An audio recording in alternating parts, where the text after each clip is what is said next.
whether it's businesses, but especially governments, that are trying to respond to China's increasing military, economic, and other capabilities really take this into account. Its activities, its foreign policy, and even its domestic policy are very much constrained by its geography. Welcome to Baker's Dozen, a podcast series about geopolitics from Stratfor, a RANE company. I'm your host, Roger Baker. The refocus on great power competition has brought about a surge of new analysis on China, focusing on the Belt and Road Initiative, on China's naval buildup, on geoeconomic coercion, and wolf warrior diplomacy. With talk of a Cold War 2.0, there's a similar risk of oversimplifying perceptions of China, of painting them as 10 feet tall, of century planners who appear always successful. As with any country, the reality is far different.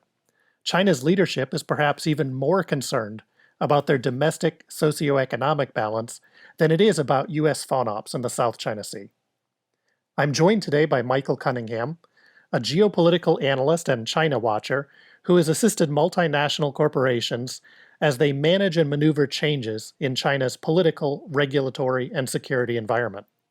Michael has recently returned to the United States after living and working in China off and on since 2006. Thank you for joining me today, Michael. Thanks for having me, Roger. So, Michael, having had the opportunity to look at China from the inside, and during this interesting rising moment in how China deals with all of its neighbors and looks internally, how do you see the U.S. and the Chinese perceive or misperceive one another? Yeah, that's an excellent question. I think what was driven home perhaps the most in all of my experience in China and my experience in Washington talking about China, is how poorly the U.S. and China understand each other. And I think that's really, there are two reasons for this, and they're kind of conflicting. But one is that both sides tend to over-mystify each other. So in the U.S., you constantly hear people talking about, this East versus West thing. China's an Eastern country and we're a Western country. Or they another one that I hear a lot of is this over-fixation on Sun Tzu and the art of war, and constantly trying to sort of use that to explain how China is behaving, whereas in reality it's usually the Chinese government is just trying to resolve problems that it created by trying to resolve other problems, not very dissimilar from how the U.S. Operates. And so the other thing that I see is that the U.S. and China tend to project their own attributes, their own values, strategic culture, and whatnot on each other. And sometimes they do that. They actually ignore the actual real differences that exist. And so recently, for example, I was in a WeChat group with some political analysts in China, and they were talking about and just really building on each other, talking about how how wrong it is to say that the U.S. and China don't have similar values, that actually they're all the same, and just one thing built on another, and they just kept confirming each other's perceptions. But in reality, if you talk to the Chinese, sure, the people throughout the world tend to have similar values about how they want to live their lives, what they feel as being morally right and wrong.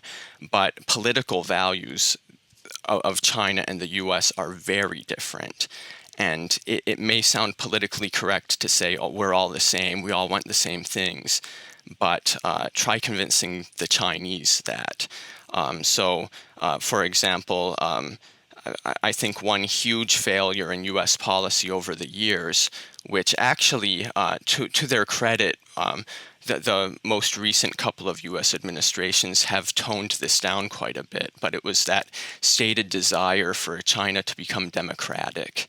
And so this whole, well, this belief that the Chinese government must want to run its country the best way possible and improve the living standards of its people the best way possible, and that's true to an extent. But when the U.S. calls for democracy in China, what surprisingly people in the U.S. have a hard time recognizing is that to the Chinese government, that's a huge threat.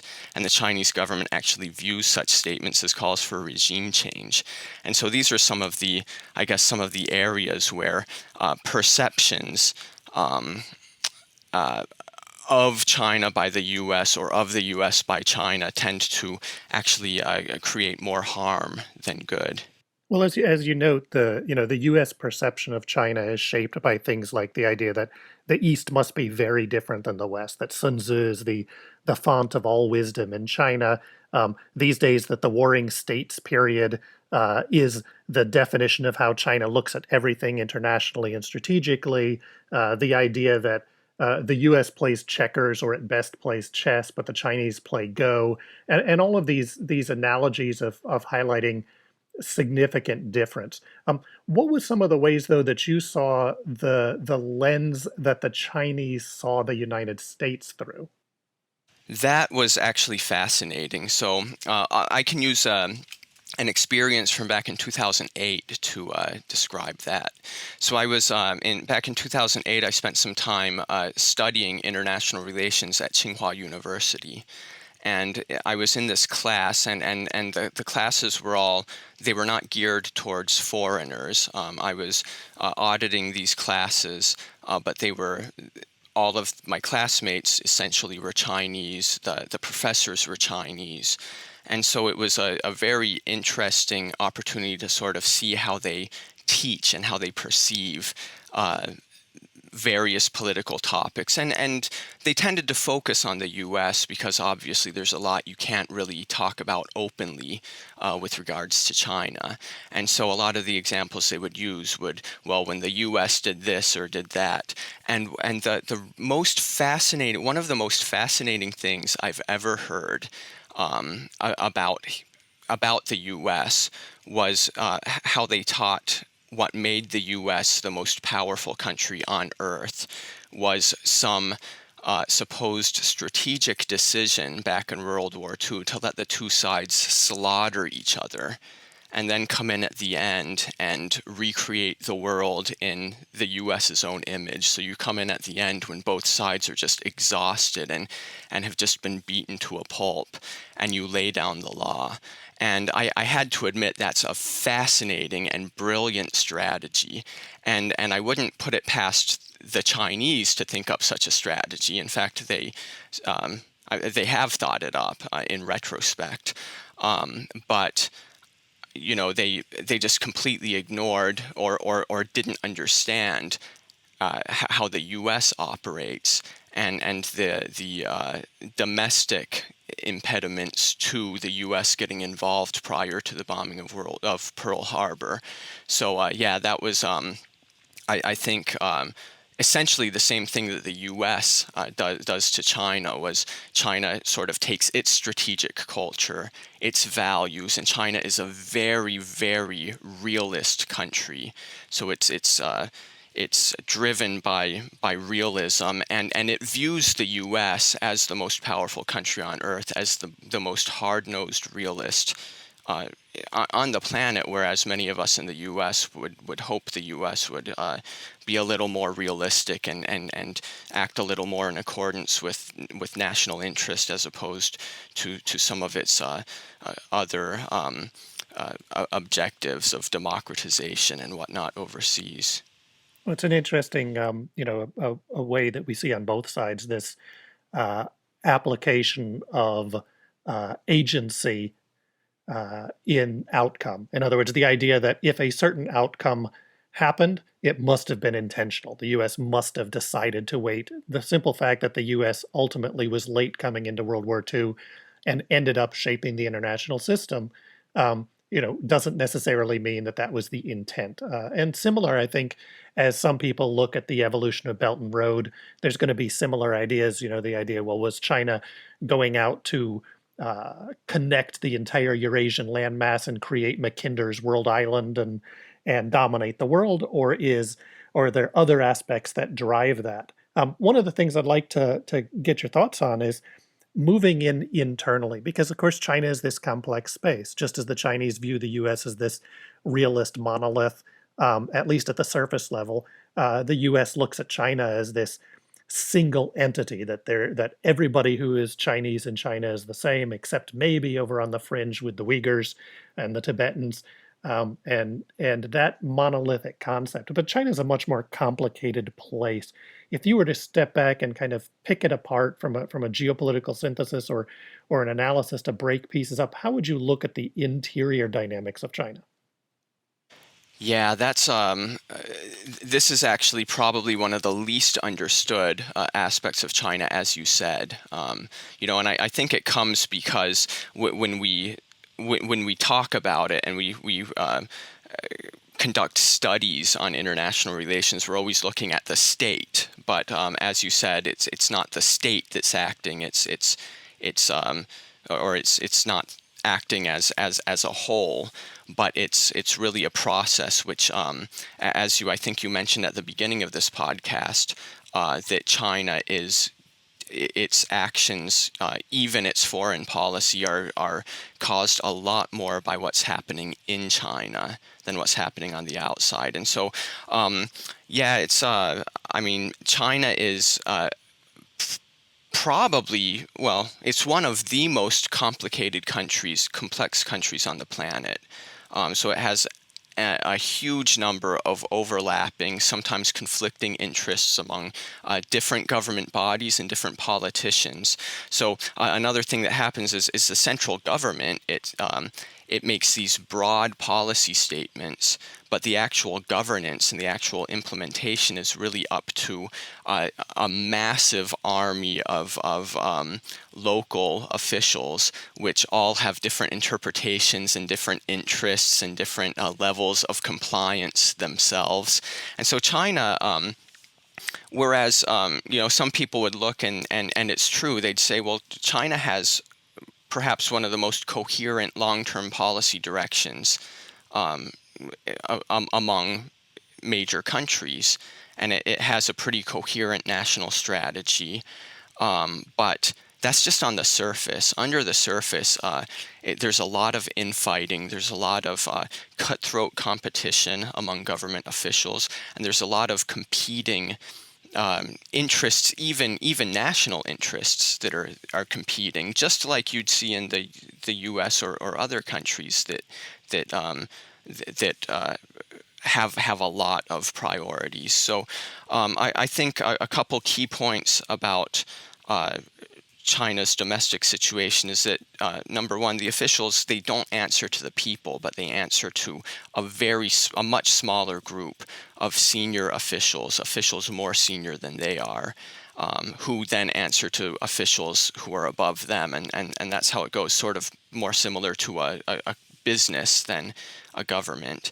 And so it's very hard to advance in this system, and this causes the competition that we see, a competition both between government bodies whose heads and senior leaders want recognition, but also between officials. And so you see a lot of actual wiretapping, surveillance among Communist Party officials against each other. They're all trying to discredit one another and maneuver into positions of higher leadership. So on top of all of this, so they're not only competing against each other, but they also have the non-governmental stakeholders, businesses, their nationalistic public, and these things are quite familiar to us. Pretty much every government deals with these and has to worry about how their actions will be perceived domestically.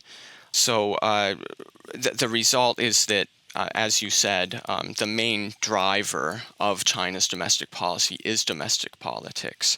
So we've seen a couple examples of this recently.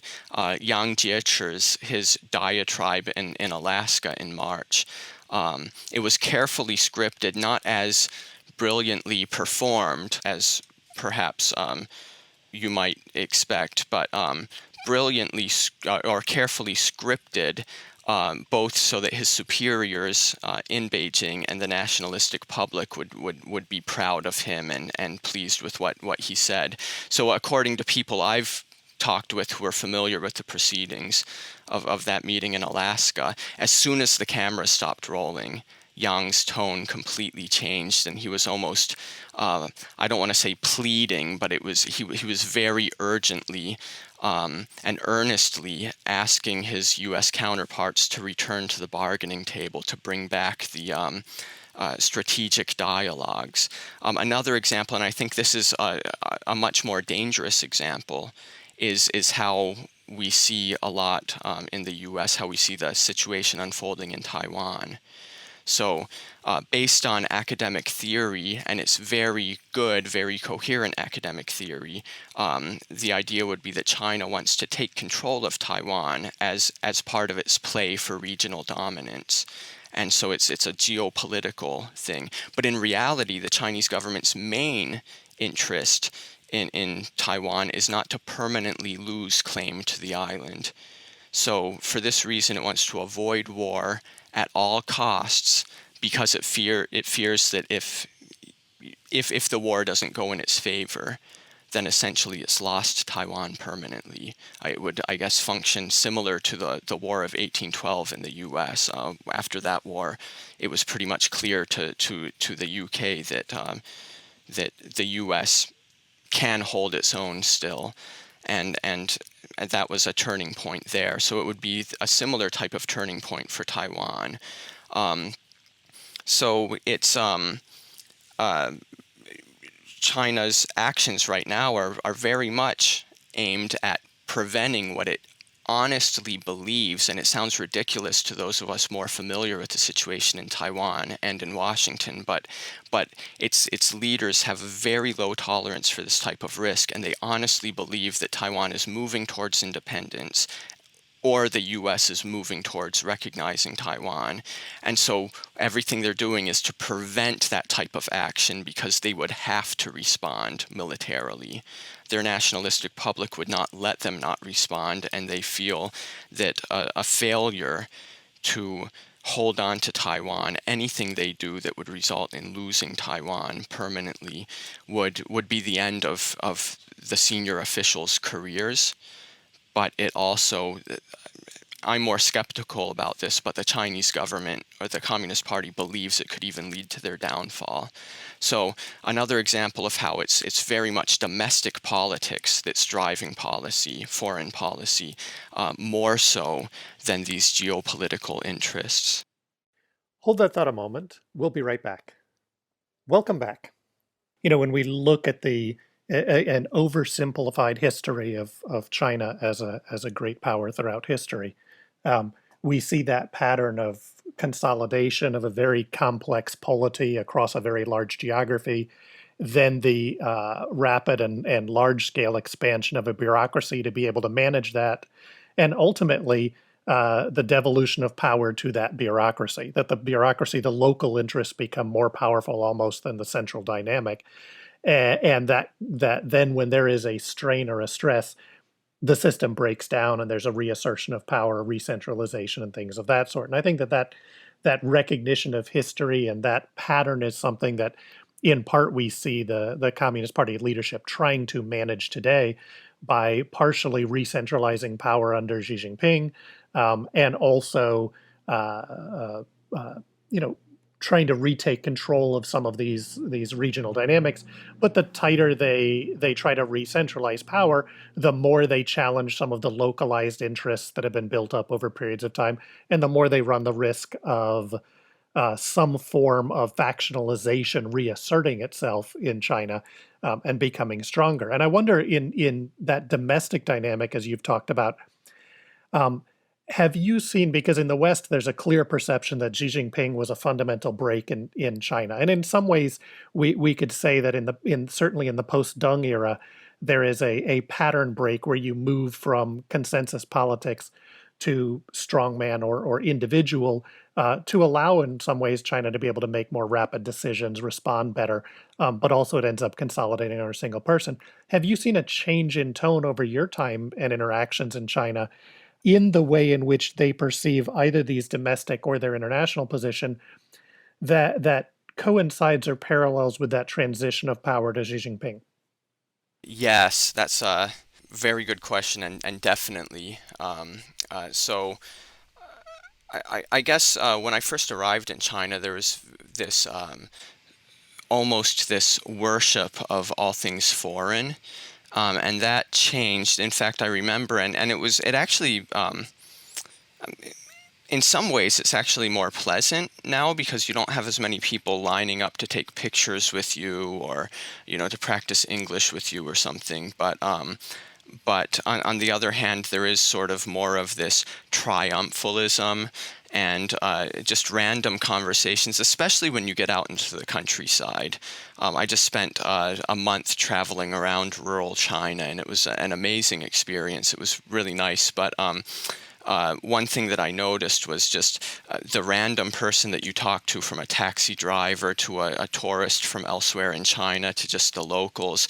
It's always this. So what do you think of China?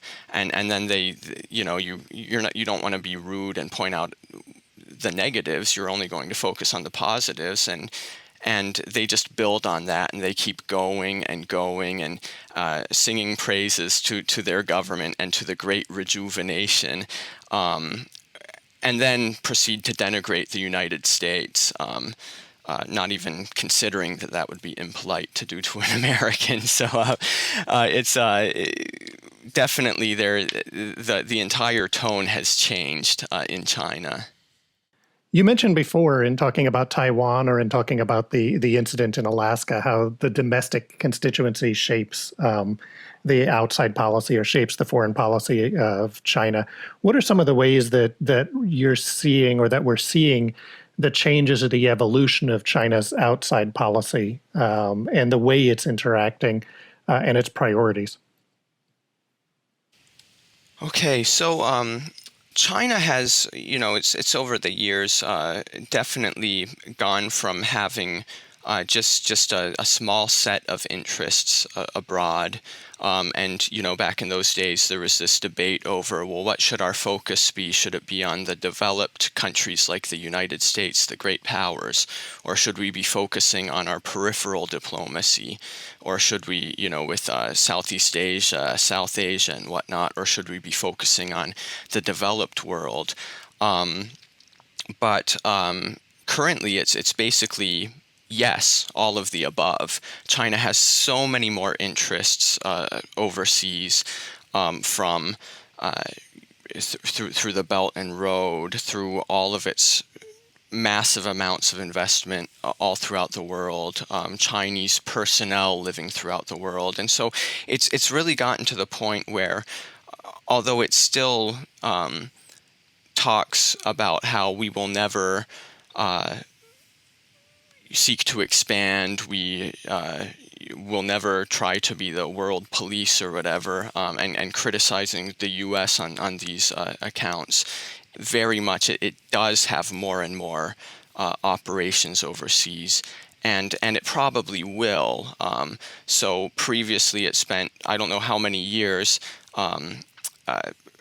convincing the world and its people that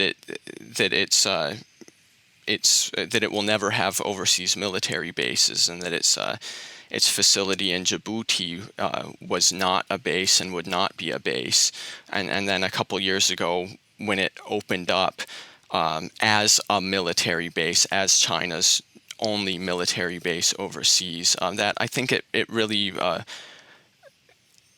I guess foreshadowed more of what we're going to see, especially along the Belt and Road. So I would say that there probably is more emphasis on peripheral diplomacy now and on the developed world, as opposed to previously sort of trying to placate the great powers, the status quo powers in the world, and trying to convince them that we're not threatening. Our rise will be good for the international system. To very much still, and they're still doing that, but I think now we're seeing more and more of this outreach to more revisionist powers like Russia and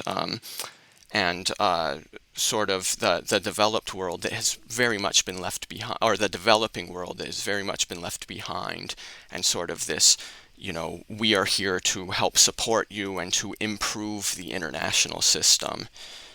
It would seem that as we look at China, its geographic position obviously has an impact on where and how it's going to shape and prioritize its military focus, its military development. Obviously, the greater economic connectivity of China internationally has also created vulnerabilities, which may account in part for this broader expansion of China's military and naval capabilities. The base in Djibouti, which sits right near major energy routes and things of that sort. But of course, China is in a very, very crowded neighborhood, very different than the United States, which effectively has two peaceful powers on its only two land borders, and then large maritime space around it. China still contends with this large amount of land powers around it, as well as a maritime seaboard. Do you think that the geography also then plays a role in what China is not only focusing on, but what it ultimately is capable of prioritizing? Yes, and I think this is one of the most important questions when it comes to China's military modernization and its more assertiveness abroad. It's important that we actually take this into consideration, and that policymakers, from whether it's businesses but especially governments that are trying to respond to China's increasing military, economic, and other capabilities, really take this into account, because as you said, its activities, its foreign policy, and even its domestic policy are very much constrained by its geography.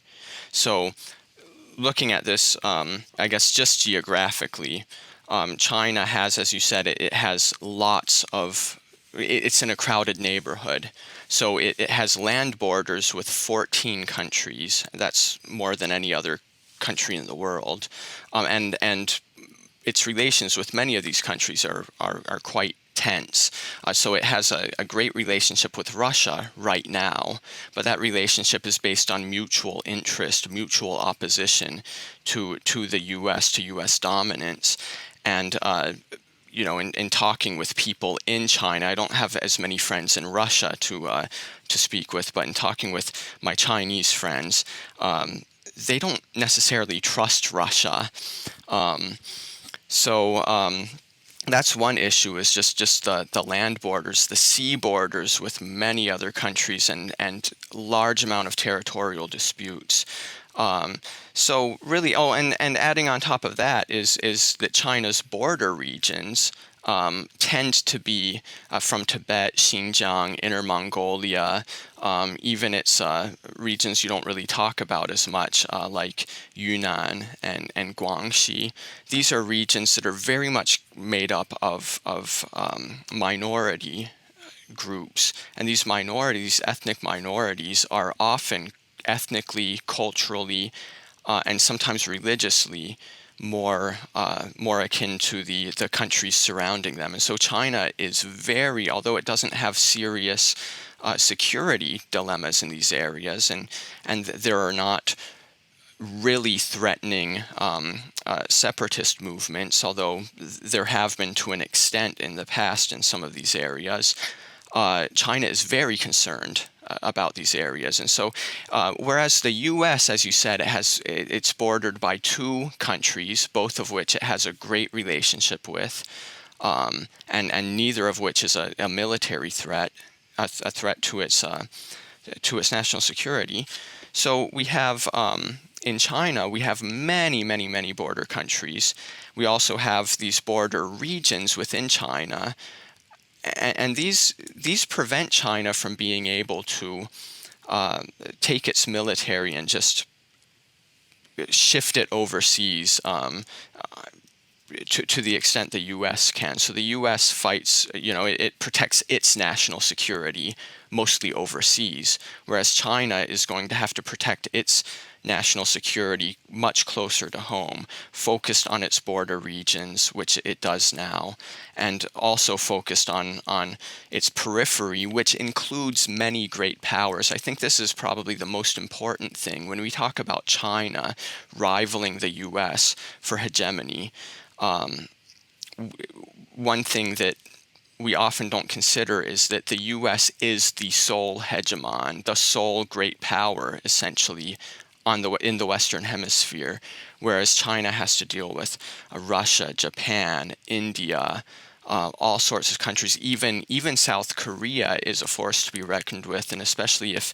eventually there's a unification of the Korean Peninsula. And so it has a lot more that it has to deal with at home. The U.S. was able to avert that once it got the European powers to leave the hemisphere, but China doesn't have that capability, and that affects everything really that it does. It affects all of its strategic planning and its activities overseas. Well, I know that we could probably go on for another couple of hours here at least, and China is one of these gigantic topics to be able to deal with. But I think we're pushing time here. I want to thank you for joining me here today. Michael Cunningham is a geopolitical analyst focusing on China's internal dynamics and international relations. And thank you for your time today here, Michael. Thank you, Roger. It was a pleasure. Stay up to date on the latest geopolitical developments. Sign up for our free newsletter. Visit worldview.stratfor.com. That's worldview.stratfor.com. I'm Roger Baker, and thank you for listening.